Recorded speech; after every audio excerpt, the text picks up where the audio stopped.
એ mummy papa હું તમારા માટે એક જોરદાર ગિફ્ટ લાવ્યો છું. અલ્યા હા હરા કોકની છોકરી બોકરી બૈરું બને લઈને આવી ગયો હું. અલ્યા હું લાવ્યો છે લ્યા? તો તમારા બંને આગળ પેશ છે મારા જેવો ડિટ્ટો કોપી રોબોટ ઢેંટેણે.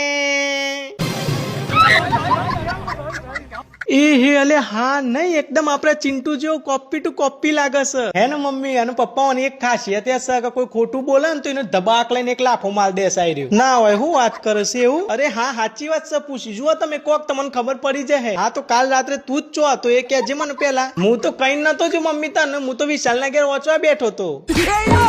વોચવાનું નામ લઈને પપ્પા અમે સોડા પીવા ગયા હતા. કઈ જગ્યાએ સોડા પીવા જતા ને એવા તો ચેવા સોડા થી પીધા તે આખી રાત તમે ઘેર ના આવીને હવારે આવી રહ્યા. ગોટી સોડા પીવા ગયા હતા પપ્પા. આપણા સિટીના બહાર જ મળે છે. પછી અમે રોડ ઉપર બેહીને રોડની હવા ખાતા ખાતા વસતા જ તા.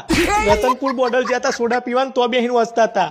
જોવું છે ને તારો મોથચર આયેલો ભમરો ચોચો જાય છે ને હું પીતા શીખી ગયો છે. હલે લ્યો મેં મારી ભૂલ હું તમારા ઉપર જ્યો છો હું શું કરું? તમારી પેદાઈશ છે એટલે તમારા ઉપર જ જવાનો છે કે